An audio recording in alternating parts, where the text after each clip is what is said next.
Quisiera por favor que fueran conmigo a Éxodo 20. Éxodo 20.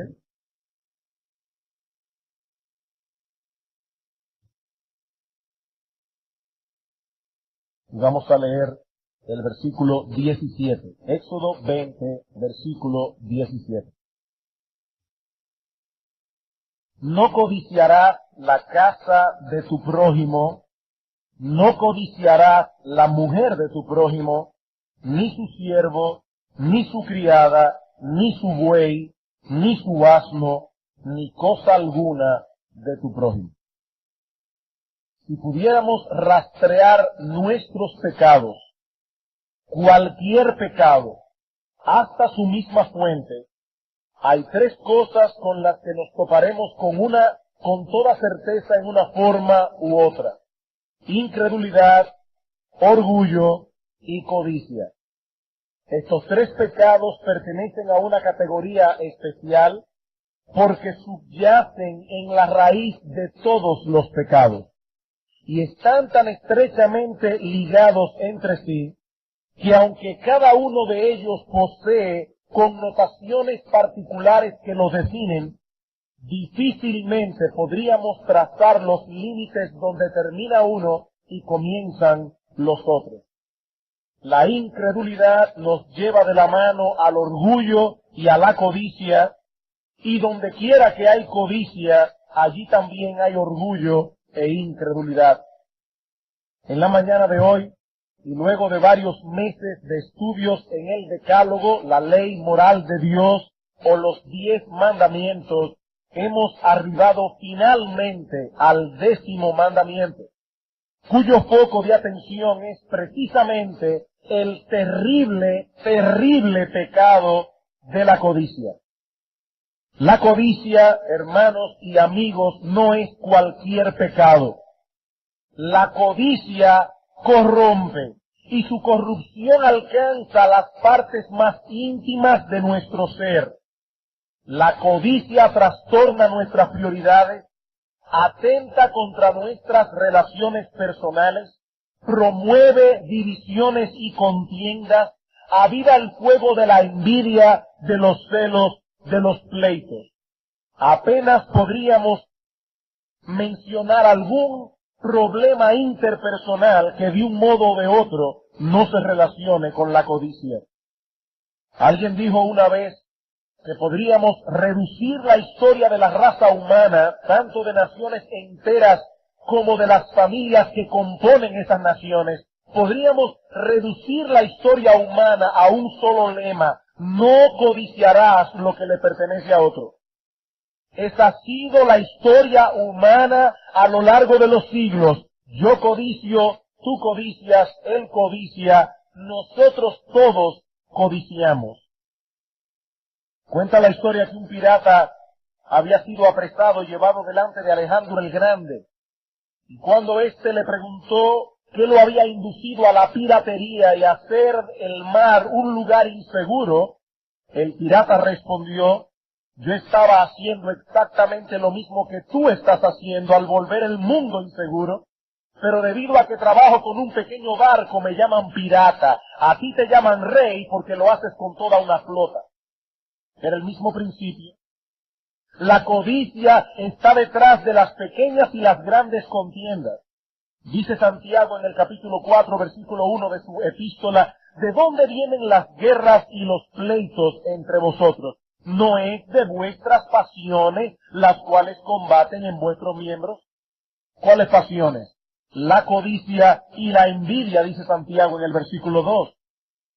La codicia vuelve al hombre ingrato, amargado, traicionero, envidioso, descontento, impaciente, desconsiderado, egoísta, mentiroso, adúltero, homicida, idólatra.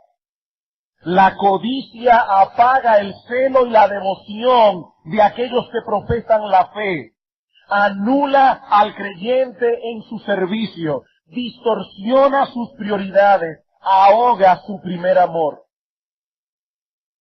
¿Cuántos creyentes iniciaron sus vidas cristianas con un sincero y ardiente anhelo de servirle a su Señor? de darse por entero a la propagación de su nombre, a la expansión del Evangelio.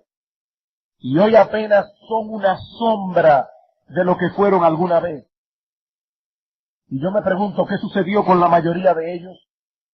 La codicia los aplastó, los volvió más sensatos, más balanceados, y son ahora tan balanceados que cualquier sacrificio por la obra de Dios es contemplado como un estorbo y como una molestia. Se balancearon demasiado, se hicieron demasiado sensatos. Pablo dice en 1 Timoteo capítulo 6, versículo 10, que la codicia es la raíz de todo tipo de mal. Y el apóstol incluye en el texto la apostasía y la destrucción de las almas en el infierno, que es el peor de los males. No es cualquier pecado la codicia. Se trata de un monstruo contra el cual tendremos que luchar todos los días de nuestras vidas. Un monstruo camaleónico, con 1000 disfraces disponibles para pasar desapercibido, y con 1000 argumentos para convencer nuestras almas. Y es precisamente acerca de la codicia que trata el 10º mandamiento que comenzaremos a estudiar en la mañana de hoy.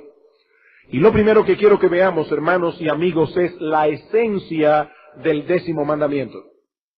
La esencia del 10º mandamiento. En una forma clara y detallada, el 10º mandamiento prohíbe que codiciemos cualquier cosa que pertenezca a otro. Pero yo me pregunto, ¿qué es exactamente la codicia? ¿Cuándo se puede decir de nosotros que hemos violado el 10º mandamiento? ¿Simplemente cuando deseamos alguna cosa que no poseemos? Indudablemente la codicia tiene que ver con nuestros deseos, pero yo me pregunto, ¿son todos nuestros deseos codicia? ¿O debemos limitar la codicia únicamente a los malos deseos, a los deseos pecaminosos? ¿Y qué sucede cuando deseamos algo lícito, algo que es moralmente neutro, pero lo deseamos más allá de lo debido? De tal manera que ese deseo controla nuestro corazón, nos quita el gozo y nos hace trastornar nuestras prioridades. ¿Cuándo el deseo se convierte en codicia? Como podemos ver, hermanos, el asunto no es tan sencillo como parece a primera vista. No todo deseo violenta el 10º mandamiento. Pero no son únicamente los deseos por cosas ilícitas y pecaminosas los que deben ser considerados como codicia. Se puede desear algo moralmente neutro, algo perfectamente lícito, pero desearlo de tal modo que llegue a ser codicia. ¿Qué es entonces la codicia? Hay 3 palabras griegas usadas en el Nuevo Testamento que se traducen como codicia o avaricia en español. La primera es la palabra griega epithumia, que significa desear algo ardientemente.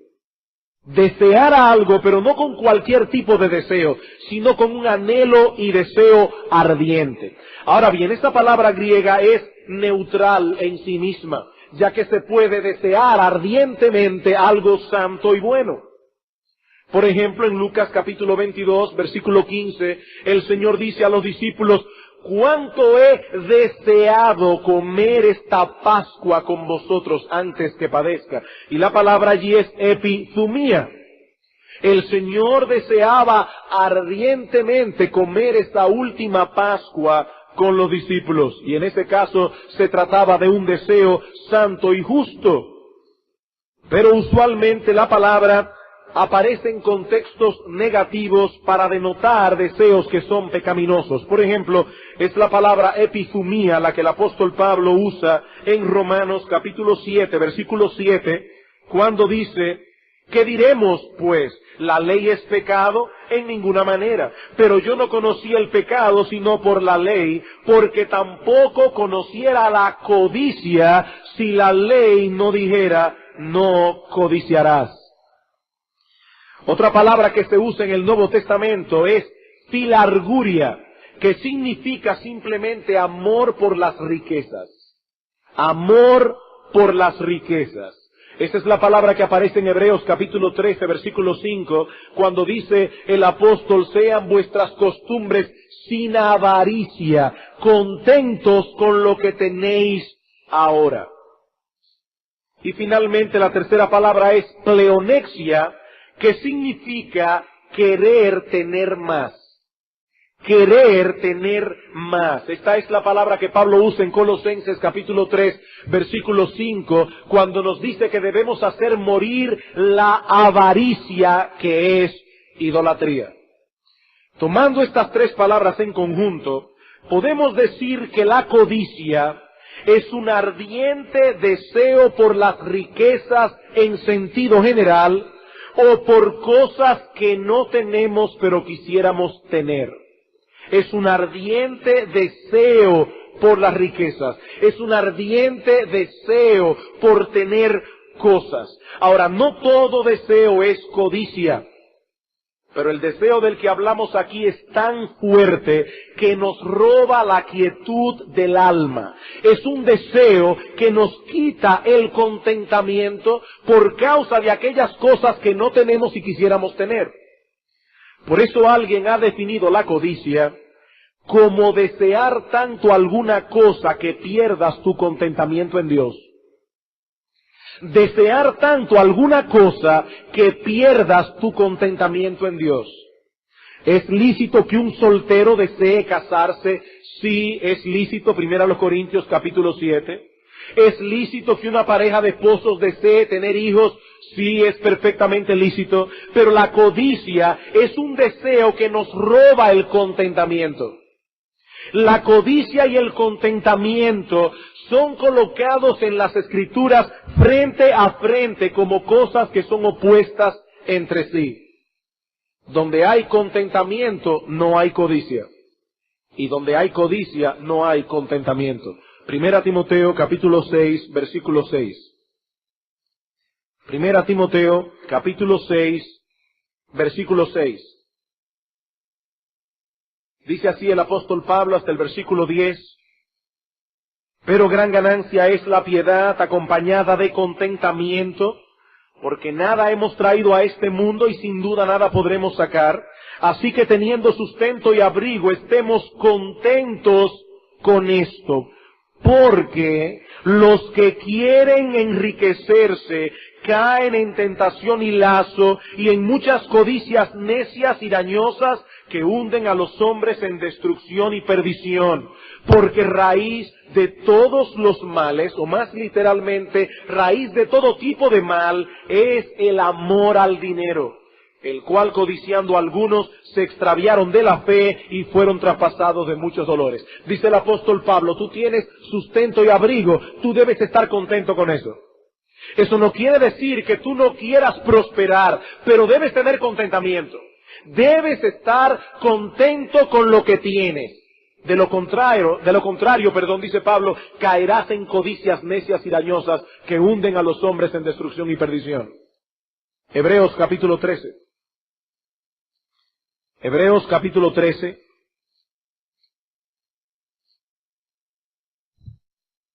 Versículos 5 al 6.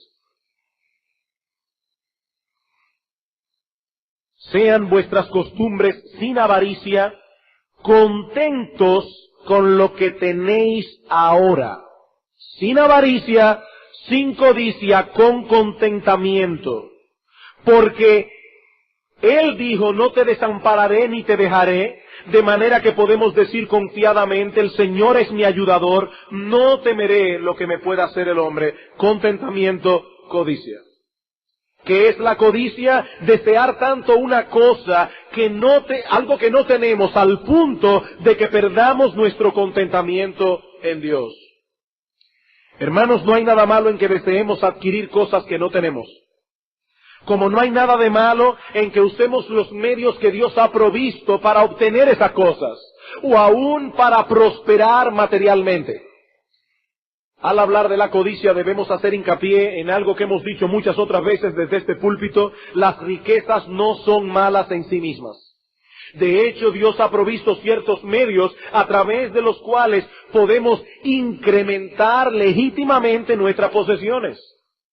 Dice en Proverbios capítulo 10, versículo 4, la mano negligente empobrece, mas la mano de los diligentes enriquece. Un hombre responsable, aplicado en su trabajo, muy probablemente prosperará. La diligencia tiende a la prosperidad y a la abundancia, generalmente hablando.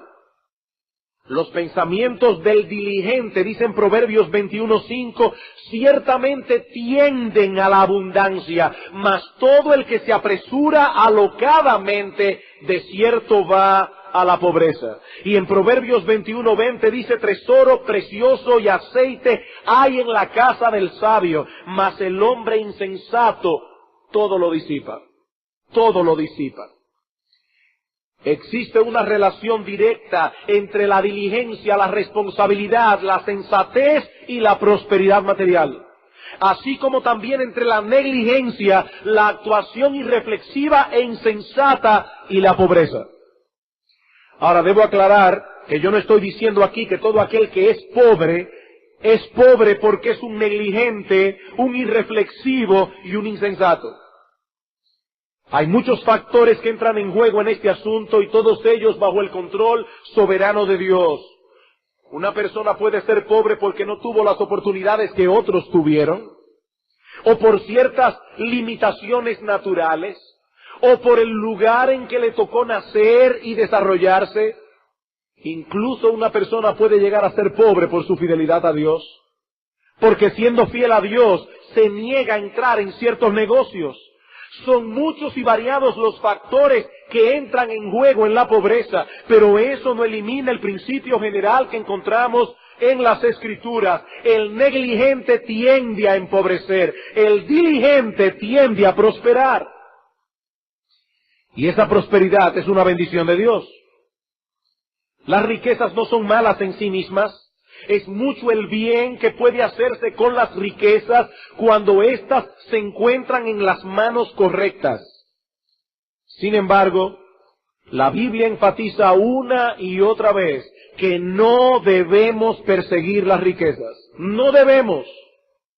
Porque el afán de ser rico corrompe el alma. No es el ser rico lo que corrompe el alma, es querer serlo. Usted puede ser pobre y querer ser rico, y ese deseo está corrompiendo, está minando tu corazón. Proverbios capítulo 23. Proverbios capítulo 23, versículos 4 al 5.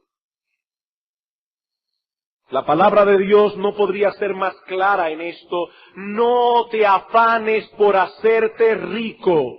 Sé prudente, desiste. Has de poner tus ojos en las riquezas, siendo ningunas, porque se harán alas como alas de águila y volarán al cielo.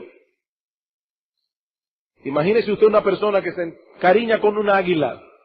La toma desde que estaba en el nido y comienza a criar su águila, a alimentar su águila, a cuidar del águila, pero de tal manera que este hombre ha descuidado su relación con la esposa, su relación con los hijos, ha descuidado la iglesia, ha descuidado a los vecinos, ha descuidado a todo el mundo. Todo el énfasis de él es el águila.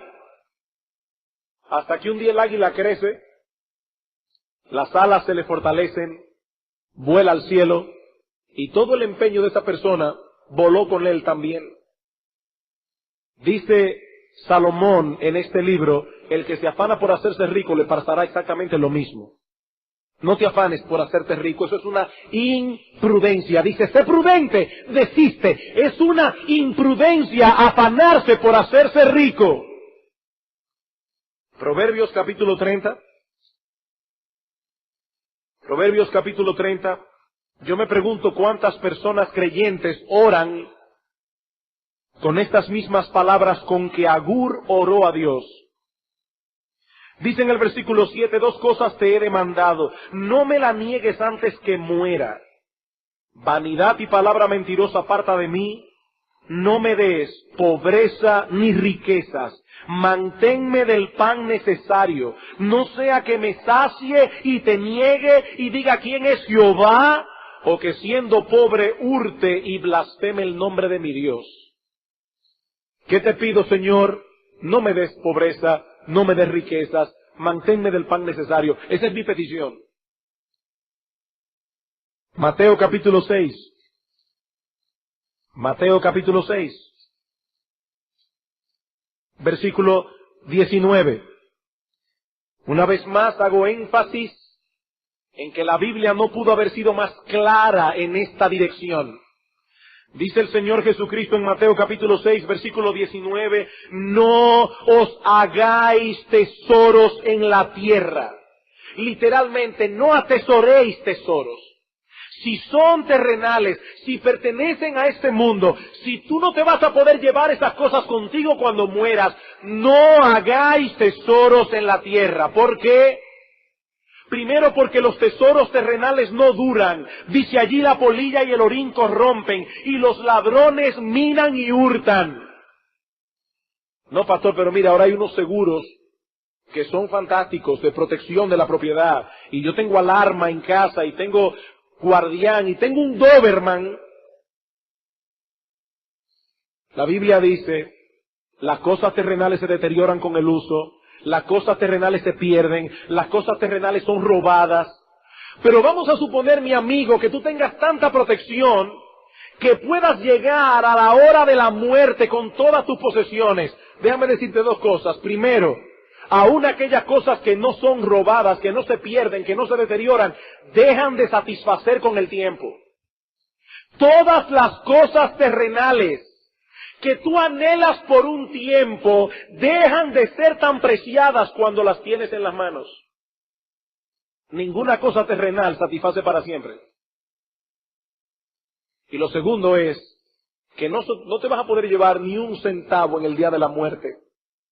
Nada hemos traído a este mundo y sin duda, dice Pablo, nada podremos sacar de aquí. ¿Por qué no debemos hacer tesoros en la tierra? Dice el Señor, porque aquí las riquezas no duran. Sino haceos tesoros en el cielo, donde ni la polilla ni el orín corrompen, donde ladrones no minan ni hurtan. Y he aquí la segunda razón que da Cristo para no hacer tesoros en la tierra. Donde esté vuestro tesoro, allí también estará vuestro corazón. ¿Qué es un tesoro? Un tesoro es aquello que nosotros apreciamos mucho, y puede que no sea nada monetario. Puede que no sea nada monetario. Y lo que Cristo está diciendo aquí es, nuestro corazón se va detrás de nuestros tesoros. Donde esté tu tesoro, allí estará tu corazón. ¿Por qué nosotros no debemos de ninguna manera hacer tesoros en la tierra? Porque nuestros tesoros afectan nuestra personalidad. El corazón es el asiento de nuestra personalidad. Noten lo que sigue diciendo Cristo, la lámpara del cuerpo es el ojo, así que si tu ojo es bueno, todo tu cuerpo estará lleno de luz. Pero si tu ojo es maligno, todo tu cuerpo estará en tinieblas. Así que si la luz que en ti hay es tinieblas, ¿cuántas no serán las mismas tinieblas? Algunas personas cuando están leyendo el Sermón del Monte, llegan a esta parte, piensan que el Señor cambió de tema. Que Él estaba hablando de las riquezas y ahora de repente está hablando del ojo. Pero Cristo no ha cambiado de tema, es el mismo tema. Lo que Cristo está diciendo aquí es, tú te guías por lo que tus ojos ven. Una persona ciega no puede ver los peligros que hay delante. Y lo mismo ocurre con una persona que es miope y no tiene lentes apropiados para ver. Tropezará continuamente, caerá en peligros, los cuales no podrá prever a tiempo. Qué bendición que nosotros podemos ver. Bueno, dice Cristo, si tú no tienes una perspectiva correcta de la vida, si tú no tienes un ojo sencillo, es lo que significa la palabra bueno, que está apuntando hacia un solo lugar, los tesoros celestiales, tú no tendrás una perspectiva correcta para tomar decisiones. Tu vida completa será un caos, porque estás persiguiendo una cosa que no debes perseguir, riquezas, fama, popularidad. No te hagas tesoros en la tierra porque corrompen tu personalidad, corrompen el corazón, te dan una perspectiva distorsionada de la vida, te llevan a poner y a darle valor a cosas que no tienen valor. Y finalmente dice Cristo, el versículo 24, las riquezas gobiernan nuestra voluntad. Ninguno puede servir a dos señores, o aborrecerá al uno y amará al otro, o estimará al uno y menospreciará al otro. No podéis servir a Dios y a las riquezas. ¿Ven que es el mismo tema? Él no ha cambiado de tema. De hecho, sigue hablando luego del afán y la ansiedad. Por tanto os digo, no os afanéis por vuestra vida. ¿Qué habéis de comer, o qué habéis de vestir, o qué habéis de beber? Ni por vuestro cuerpo, ¿qué habéis de vestir? ¿No es la vida más que el alimento y el cuerpo más que el vestido? Y alguien puede decir, pastor, yo no entiendo, porque Cristo menciona el afán y la ansiedad por cosas que son necesarias, que no son lujo, cuando está hablando de la codicia en los versículos anteriores. Ah, porque el afán por las cosas de este mundo, aun por aquellas que nosotros llamamos necesarias, son la raíz de la codicia. ¿Cuál es la raíz de la codicia? La incredulidad, el no creer que Dios puede proveerme esas cosas que son necesarias para el mantenimiento de mi vida aquí. Y dice el Señor Jesucristo, ponte a pensar, ¿qué es más valioso, la vida o el alimento? ¿Quién te dio la vida? Dios te dio la vida. ¿Y tú crees que aquel que te dio la vida, que es tan complicada, no te puede dar el plátano, el arroz y la yuca que sostienen la vida? Ponte a pensar, dice Cristo. Eso no tiene sentido. ¿Cuál es la raíz de la codicia? El afán. El afán incluso por aquellas cosas que son necesarias, como la comida, la bebida o el vestido. No os hagáis tesoros en la tierra, dice el Señor. Haceos tesoros en el cielo. 1 Timoteo capítulo 6. 1 Timoteo capítulo 6. Versículo 9. Pablo ha dicho que debemos tener contentamiento con lo que tenemos. ¿Por qué? Porque los que quieren enriquecerse caen. Pablo no dice allí que eso es una mera probabilidad. Mira, hay algunas personas que quieren enriquecerse y han caído en ese problema. No. No. Eso es un sine qua non. Los que quieren enriquecerse caen. Eso sucederá tan ciertamente como que la noche le sigue al día, como que la luna se verá en el cielo, en el firmamento, y el sol saldrá al día siguiente. Los que quieren enriquecerse caen en tentación y lazo, y en muchas codicias necias y dañosas que hunden a los hombres en destrucción, en perdición, porque raíz de todos los males es el amor al dinero, el cual codiciando algunos se extraviaron de la fe y fueron traspasados de muchos dolores. De hecho, noten la directriz que Pablo da a los ricos en el versículo 17. No te quieras enriquecer, pero si ya eres rico, porque Dios te ha bendecido, Dios te ha prosperado, porque has sido responsable o has recibido una herencia, dale gloria al Señor por lo que tienes. Pero ahora nota lo que dice Pablo.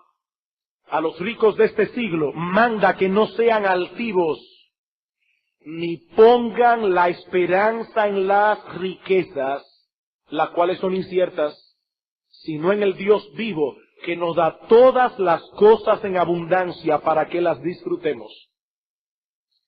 Hermanos, Pablo menciona algo importante aquí.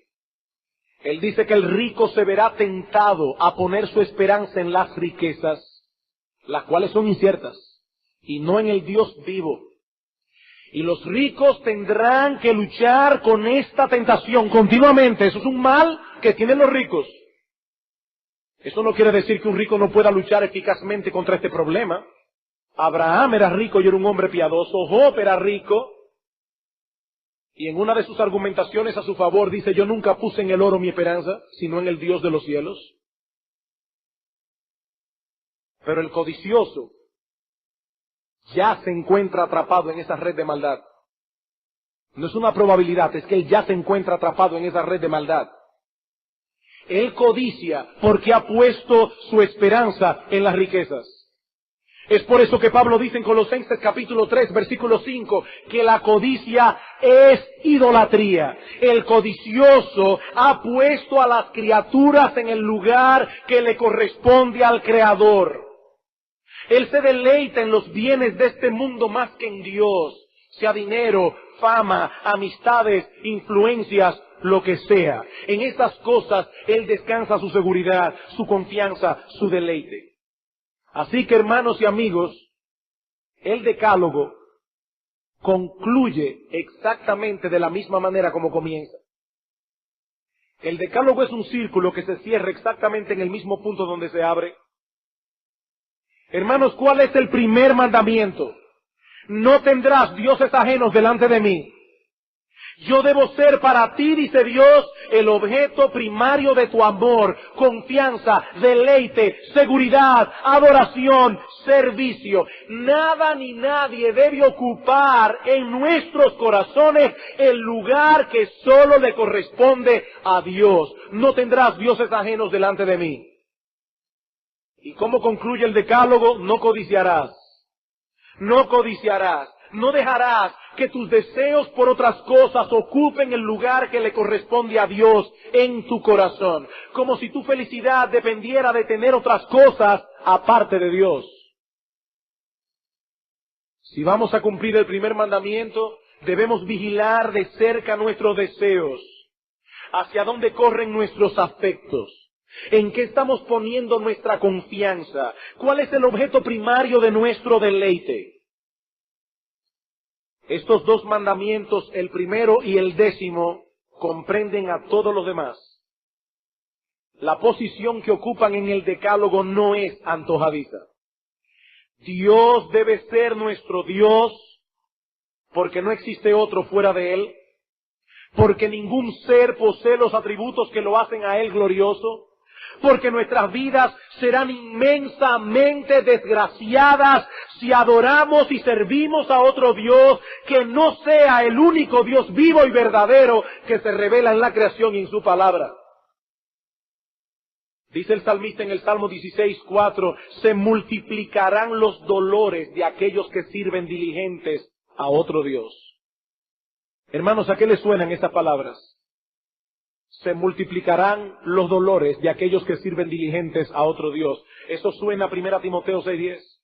1 Timoteo 6:10. Raíz de todos los males es el amor al dinero, el cual codiciando algunos se extraviaron de la fe y fueron traspasados de muchos dolores. Nuestras vidas serán desgraciadas, desdichadas, frustradas, si adoramos y servimos a otro Dios que no sea nuestro Dios. Pero para cuidarnos de este mal, debemos vigilar de cerca nuestros deseos. Eso es lo que nos enseña el Decálogo. Debemos vigilar de cerca nuestros deseos.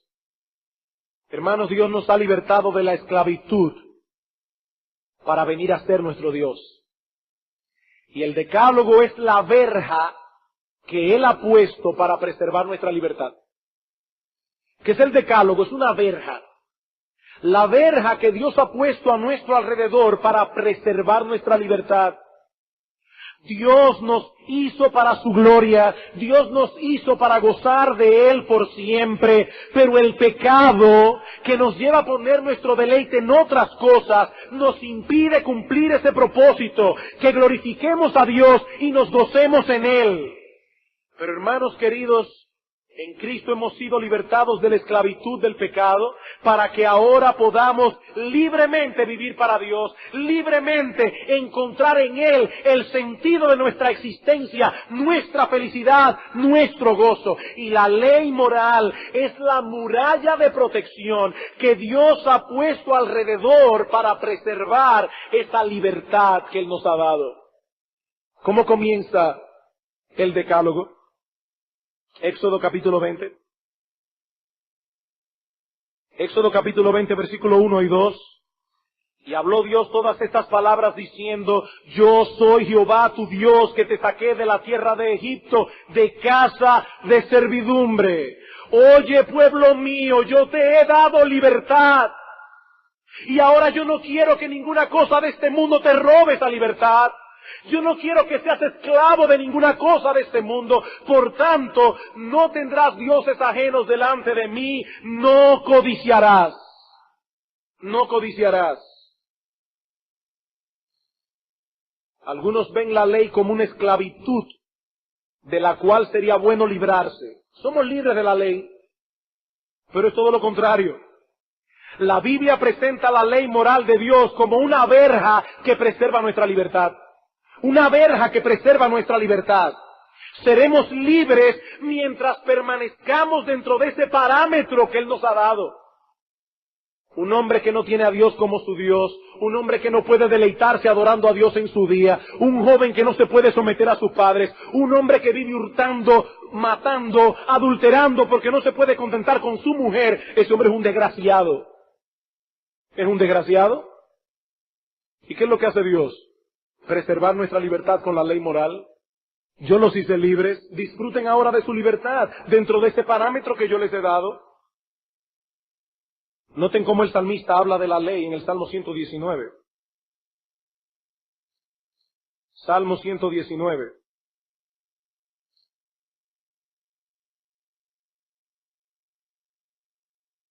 Versículo 1. Bienaventurados, dichosos, felices, los perfectos de camino, los que andan en la ley de Jehová. Bienaventurados los que guardan sus testimonios y con todo el corazón le buscan. Versículo 14, me he gozado en el camino de tu testimonio más que de todas riquezas. Versículo 29, aparta de mí el camino de la mentira y en tu misericordia concédeme tu ley. Señor, es una misericordia que tú me concedas tu ley. Versículo 32, por el camino de tus mandamientos correré cuando ensanches mi corazón. Es un camino amplio, dice, yo correré por ese camino. Cuando tú ensanches mi corazón, el problema no está en la ley, el problema está en mi corazón. Es en mi corazón. Lo que Dios espera de nosotros entonces, hermanos, no es que anulemos nuestros deseos. Los deseos naturales del hombre no son pecaminosos. Jesús mismo supo lo que era tener hambre. Y yo le aseguro que cuando Cristo tenía hambre, al igual que tú y que yo, Él soñaba con una comida. Jesús supo lo que era tener sed. Cristo conoció por experiencia lo que era tener necesidad de dormir y de descansar. ¿Eso no es pecaminoso? Que usted diga, wow, cuando yo llegue a mi casa, esa comidita, ¿te está deseando eso? La Biblia presenta el deseo que un esposo tiene por su esposa y una esposa por su esposo como algo perfectamente lícito y natural. Cantar de los Cantares, Proverbios 5 y un montón de textos más. El deseo que tiene un soltero de casarse, 1 Corintios 7. El deseo que tiene una pareja de tener hijos como Ana. El deseo que tiene una persona que está enferma de ser sanado. Hermanos, esos deseos son perfectamente lícitos. La Biblia no promueve ninguna forma de budismo.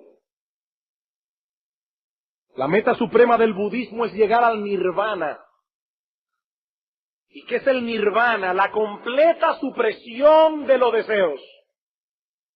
Yo no deseo nada. Nada me da frío ni me da calor. Nada me entusiasma. Yo no deseo nada. Hermanos, eso no es bíblico. Eso no es lo que Dios quiere de nosotros al prohibir la codicia en el 10º mandamiento.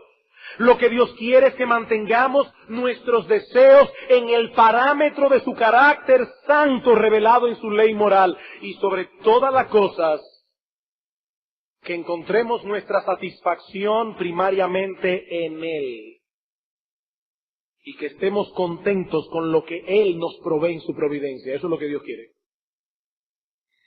Dice Charles Hodge, hablando del 10º mandamiento, no desearás de manera desordenada lo que no tienes, y especialmente lo que pertenece a tu prójimo.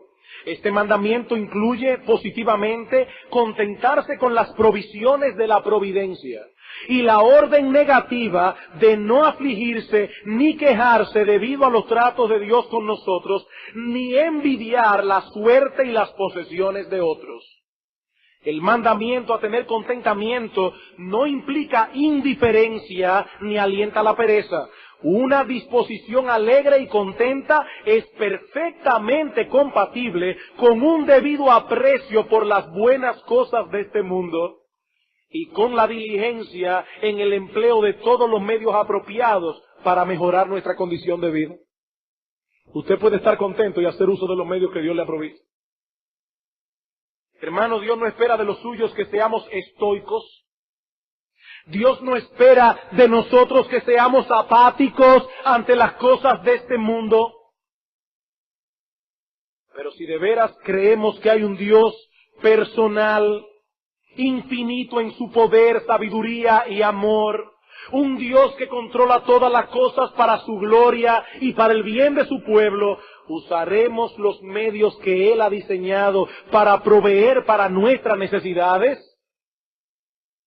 pero al mismo tiempo estaremos contentos con la porción que nos ha tocado, aun cuando sea distinta y menor que la que le ha tocado a otros. El 10º mandamiento es una orden positiva al contentamiento. Es una orden positiva a estar satisfechos en Dios.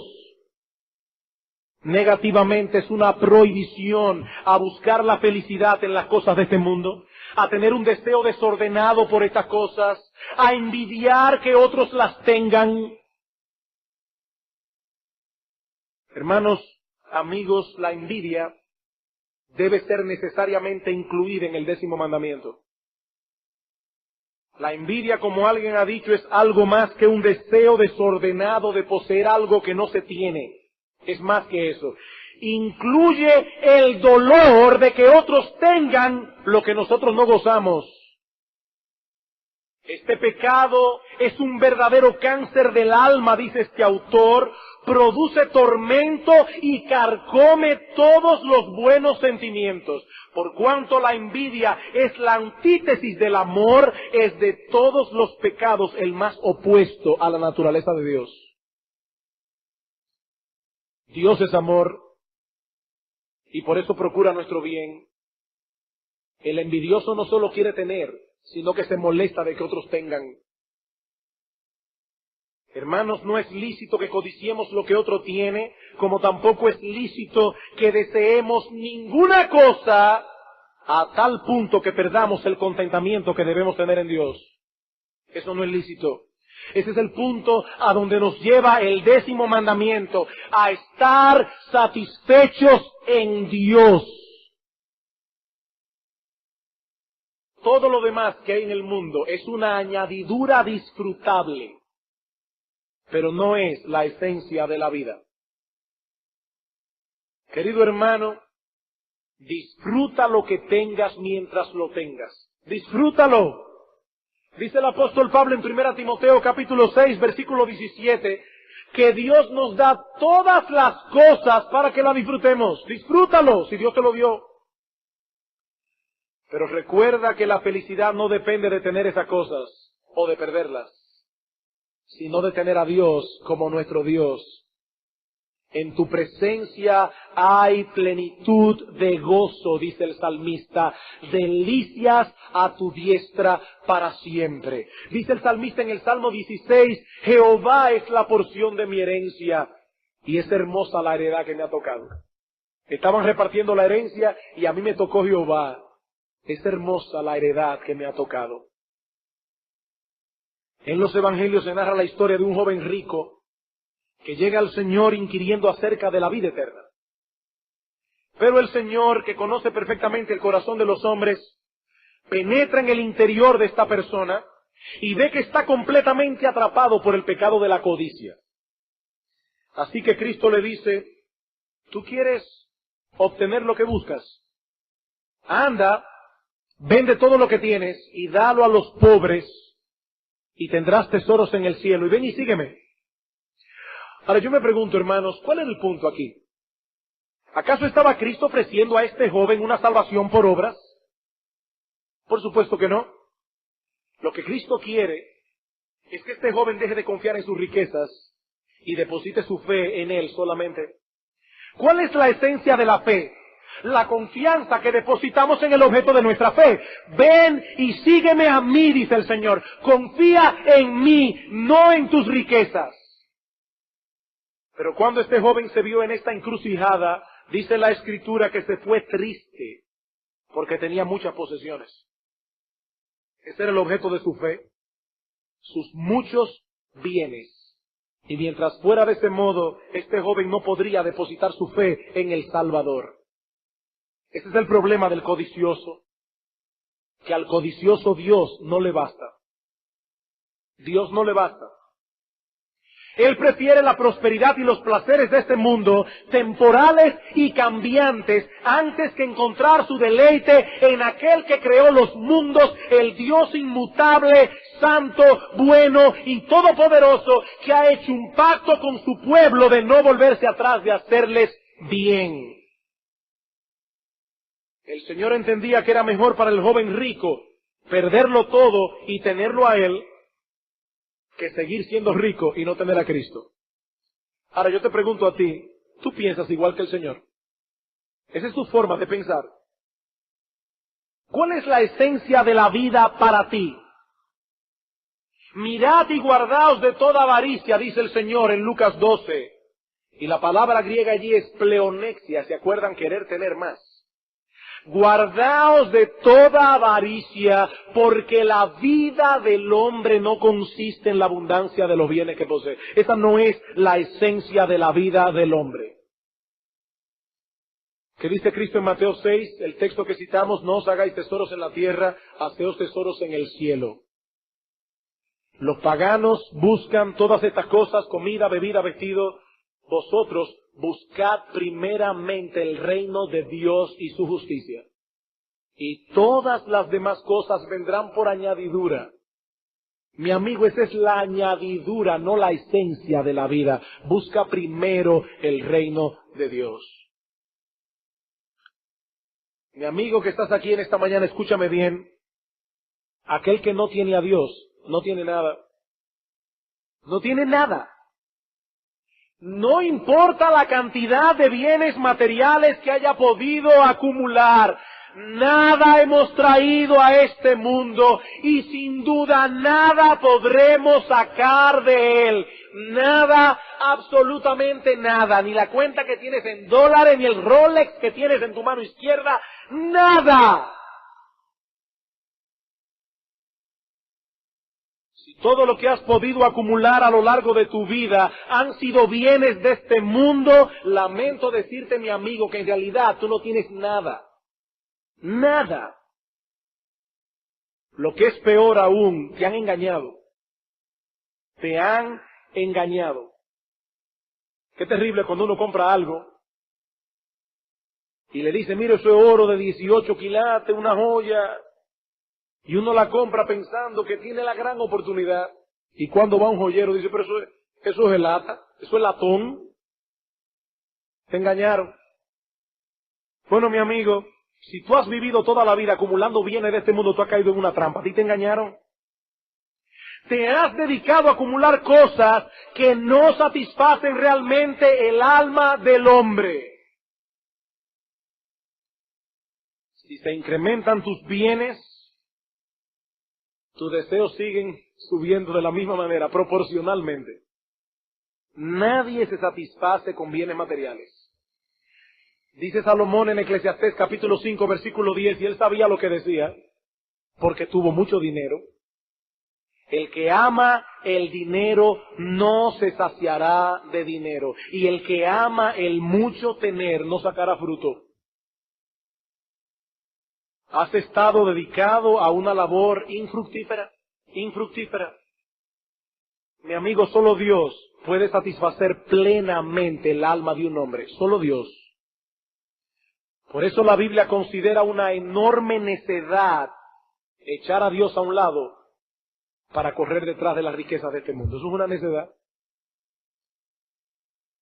Cristo da una parábola en Lucas 12 de un hombre que tiene muchos bienes.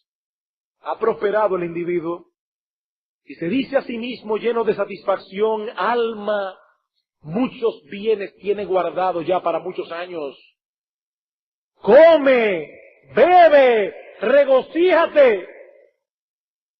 Y vino una voz del cielo que le dijo: necio, esta noche vienen a pedirte tu alma, y lo que has provisto, ¿de quién será? Y dice Cristo: así es el hombre que se ha hecho para sí tesoros, pero no es rico para con Dios. Es un necio. Es un necio. Creo que fue el filósofo Immanuel Kant que dijo una vez que para que una obra sea buena, tenía que ser totalmente desinteresada. Eso parece verdad, pero no es verdad. Eso es inhumano. Eso es inhumano. Óyeme bien, todo lo que tú haces, lo haces por un interés personal. Todo lo que tú haces en la vida. Todas las decisiones que tú tomas en la vida, por más pequeñas que sean, tú las tomas por un interés personal, buscando tu bien. Y eso no está mal. Fue así como Dios nos creó. Immanuel Kant se equivocó. Aunque era más inteligente que yo, por eso se equivocó. Porque eso no es lo que dice la Biblia. Ahora el punto es, ¿a qué es que tú le llamas bien? Todo lo que tú haces es para tu bien, pero ¿dónde estás buscando tu bien? Ese es el punto. Una buena acción no es buena porque sea totalmente desinteresada. Es buscar el bien en aquellas cosas que satisfacen realmente el alma. ¿Por qué se convierte un pecador? Porque está buscando el bien de su alma. Por eso se convierte. Él está interesado en su bienestar. La diferencia entre él y un impío es que te está buscando su propio interés en aquello que debe buscarlo. La pregunta es, ¿dónde lo estás buscando tú? ¿Dónde lo estás buscando tú? ¿Dónde estás buscando tu felicidad, tu satisfacción, tu gozo, tu deleite, tu alegría? Porque eso es lo que deberías buscar, pero búscalo bien. Búscalo bien. Escucha, mi amigo, lo que Cristo dijo en otro lugar. Mateo capítulo 16. Mateo capítulo 16, versículo 24. Entonces Jesús dijo a sus discípulos, si alguno quiere venir en pos de mí, niéguese a sí mismo y tome su cruz y sígame. Alguien puede decir, pero fíjate ahí, eso está atentando contra mi interés. No, es de poner un interés menor por conseguir uno mayor. Porque todo el que quiera salvar su vida la perderá, y todo el que pierda su vida por causa de mí la hallará. Ese que perdió su vida encontró el bien sublime y más supremo. Versículo 26. Porque ¿qué aprovechará al hombre si ganare todo el mundo y perdiere su alma? Óyeme bien, mi amigo. Aún en el supuesto de que tú puedas acumular todos los tesoros del mundo, si todo eso fue a cambio de tu alma, tú hiciste muy mal negocio. Muy, muy mal negocio. Mi amigo, tu alma pide a gritos ser satisfecha. Pero esa satisfacción solo será obtenida cuando por medio de Cristo Dios venga a ser tu Dios. Dios venga a ser tu Dios. Entre el hombre y Dios hay una barrera infranqueable por causa de nuestros pecados, porque somos transgresores, porque hemos violado en innumerables ocasiones la ley moral. Considera por un momento el mandamiento que hemos estudiado hoy, la codicia. La codicia. Eso es algo interno. Eso es algo que nadie ve. Algo que muchas veces permanece en el terreno de los deseos, sin ninguna manifestación externa, pero Dios ve el corazón, y en el día del juicio tales deseos pecaminosos serán tomados en cuenta, aun cuando no hayan dado a luz ninguna acción pecaminosa visible. Dios te juzgará por tus deseos. Si alguno mira a una mujer con ojos de codicia, ya adulteró con ella en el corazón. La codicia es un pecado. Y yo te pregunto, ¿acaso no te sientes convicto de pecado al considerar estas cosas? Al darte cuenta que la ley de Dios no regula únicamente lo que haces, sino también lo que piensas, lo que maquinas en el corazón. ¿No te sientes convicto de pecado? Fue el entendimiento de estas cosas lo que llevó a Pablo al arrepentimiento. Pablo era un fariseo, legalista, decente y moral. Externamente estaba en regla, pero dice él en Romanos capítulo 7, versículo 7, cuando yo entendí el 10º mandamiento, yo vi cuán pecador era, no codiciarás. Pablo entendió que Dios no quiere simplemente una fachada externa, Dios quiere el corazón. Y yo te pregunto otra vez, ¿no sientes tú la carga de tu pecado sobre tu conciencia al exponerte a la esencia del 10º mandamiento? ¿no hiere tu conciencia? Pues si hiere tu conciencia, he aquí la sanidad del Evangelio. Hay perdón en Cristo. Hay perdón en Cristo para todo aquel que cree, para todo aquel que abandona su propia justicia al darse cuenta de que no tiene ninguna justicia, para descansar plenamente en lo que Cristo hizo para salvar a los pecadores. Y en cuanto a ti, mi hermano, a ti que profesas la fe de Cristo, ¿dónde estás tú a la luz de lo que hemos visto hoy? En otro sermón más adelante veremos algunas de las armas que tenemos para luchar en contra de la codicia. Eso no tuvimos tiempo para verlo hoy. Pero hoy hemos visto que la codicia no es otra cosa que la falta de encontrar nuestra satisfacción en Dios. ¿Qué es lo que aplasta la cabeza del monstruo de la codicia? Estar satisfechos en Dios. Y yo te pregunto, ¿estás tú satisfecho en Dios? ¿Satisfecho en tenerle a Él como tu Padre? ¿Satisfecho de su cuidado para contigo? ¿Satisfecho en sus promesas? ¿O has dejado, mi hermano, que tu corazón se cargue de afán y de ansiedad por las cosas de este mundo? Alguien dijo una vez que Dios es más glorificado cuando los suyos están más satisfechos en Él. ¿Qué es lo que glorifica a Dios? Tener un pueblo en la tierra satisfecho. Imagínese que usted llega a un reino, a un país, y está todo el mundo contento. Y le hablan bien del gobierno y de la política económica, allí no hay huelga, la gente está feliz. ¿Ese gozo de quién habla bien? ¿Del gobierno? ¿Del gobierno? La gente dice, oye, pero este es un gobierno sabio. Aquí tienen un buen presidente, aquí tienen un buen monarca. Mi hermano, Dios es más glorificado cuando los suyos están más satisfechos en Él. Que Dios nos dé una visión fresca de su gloria en esta mañana. Y nos conceda conocerle mejor cada día, para que nuestro gozo en Él no solo sea constante, sino también cada vez más pleno. La gloria de Dios será vista con más esplendor en el mundo a través de su pueblo, en la misma medida en que manifestemos nuestra satisfacción en Él. Vamos a orar. Una vez más, bendito Señor, te damos gracias por tu palabra. Y te damos a ti toda la gloria, toda la honra, todo el honor que solamente tú mereces. Oh Señor, qué bueno es tener un Dios como tú, como Padre. Alabamos, bendecimos tu nombre y pedimos y suplicamos, Señor, no permitas de ninguna manera que el enemigo de nuestras almas nos lleve a la insatisfacción cuando nosotros tenemos morando en el corazón a aquel en quien tú tienes toda tu complacencia, nuestro bendito Salvador, nuestro Señor Jesucristo. Padre bueno, mira a todos aquellos en esta mañana que están en medio nuestro, delirando por cosas de este mundo, buscando llenar sus almas con el agua de este pozo que nunca puede saldar nuestra sed. Señor, ten misericordia de ellos y llévalos hoy cautivos a buscar su satisfacción en ti. Padre, reparte hoy liberalmente fe y arrepentimiento. Señor, que muchos pecadores insatisfechos en esta mañana encuentren su satisfacción plena en ti. Todo esto te lo pedimos en Cristo nuestro Salvador. Amén.